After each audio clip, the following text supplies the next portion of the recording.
Halo, perkenalkan, saya Nisa Rahmadani dari kelas 5H. NIM saya 2110301211514. Di sini saya ingin menjelaskan atau memberitahukan gimana sih cara perawatan mandiri saat bagian tubuh atau kaki terkena dislokasi atau keseleo.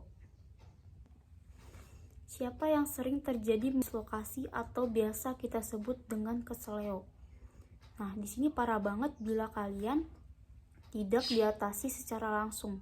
Di sini saya ingin menjelaskan beberapa cara perawatan mandiri dislokasi di rumah.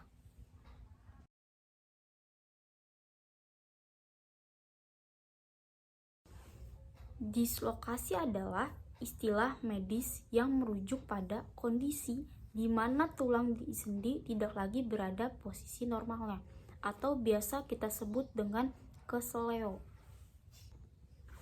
Dislokasi adalah kondisi ketika posisi tulang bergeser atau tidak lagi berada di sendinya.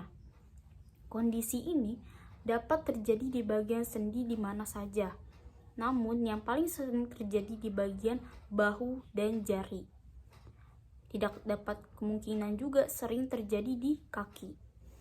Misalnya, dislokasi bahu berarti posisi tulang lengan atas keluar atau bergeser dari posisi normalnya di sendi bahu.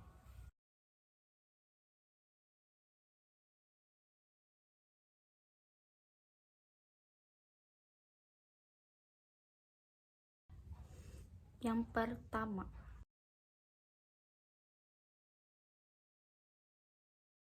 ngompres sendi dengan air es atau air hangat selama kurang lebih 15-20 menit selama beberapa kali sehari. Cara yang kedua,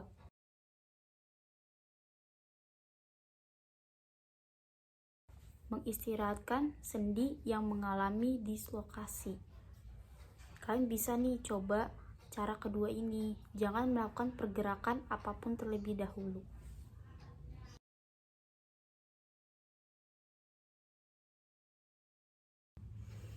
Cara berikutnya adalah menghindari gerakan yang dapat menimbulkan rasa nyeri. Nah, untuk itu kalian bisa untuk jangan melakukan aktivitas apapun di luar ruangan. Kalian bisa istirahat terlebih dahulu selama beberapa hari.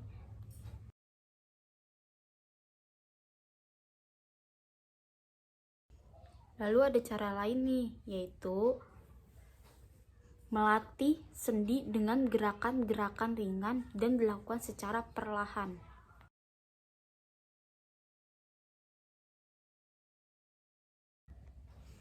Nah, kenapa harus melatih sendi? Karena setelah tadi yang sudah dijelaskan tadi, beristirahat, mengompres dengan air hangat atau dengan air es, ini tujuannya untuk melatih pergerakan sendi setelah 1-2 hari istirahat.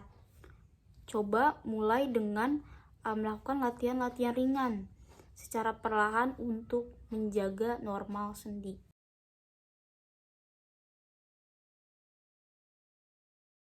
Di sini siapa sih yang adik diri sendiri atau keluarga yang sering mengalami dislokasi, entah itu bermain sepeda, bermain, atau melakukan kegiatan aktivitas di luar ruangan. Nah, biasanya dislokasi ini sering terjadi pada anak-anak. Di sini saya ingin menjelaskan gimana sih cara mencegah dislokasi kepada anak-anak.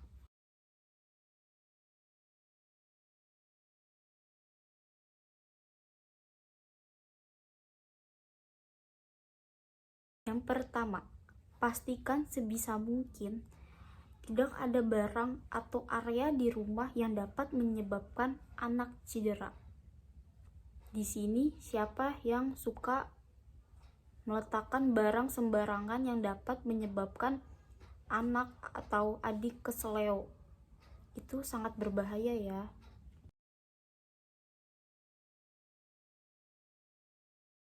Yang kedua, selalu perhatikan dan awasi anak ketika bermain.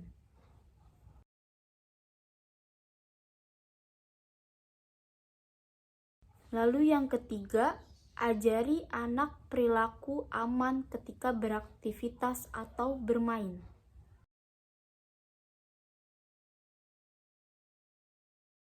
Lalu yang keempat, ajari anak untuk selalu membereskan dan menyimpan mainan mereka di tempatnya, agar anak dan orang lain tidak terpeleset.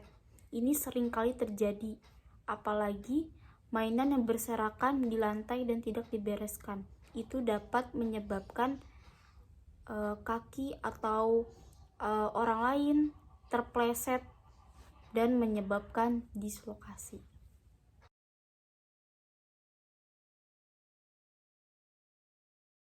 Untuk melakukan pencegahan dislokasi kepada remaja, saya ada beberapa cara. Yang pertama,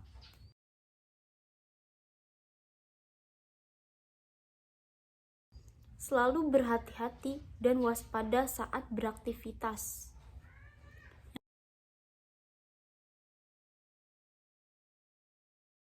Yang kedua, menggunakan APD atau alat pelindung diri saat melakukan pekerjaan yang berisiko menyebabkan cedera.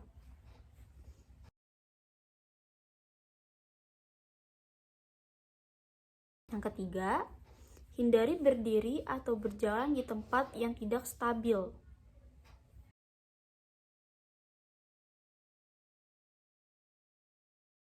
Yang keempat, memastikan lantai rumah atau kamar mandi tidak licin.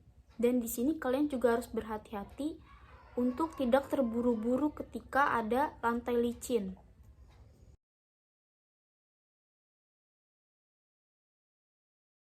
Yang kelima, menggunakan pelindung lengkap ketika berolahraga atau berkendara dengan motor, seperti memakai helm.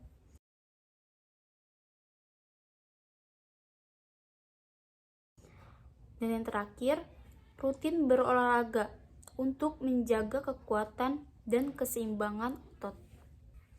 Di sini kalian sudah memahami bukan cara perawatan mandiri dan cara mencegah anak, keluarga, atau siapapun agar tidak mengalami dislokasi. Sekarang kalian sudah mengetahuinya bukan? Jadi jangan panik terlebih dahulu. Tunggu beberapa saat. Kalau kalian rasa nyerinya tidak mereda, bisa segera meminum obat anti nyeri atau membawanya ke rumah sakit terdekat.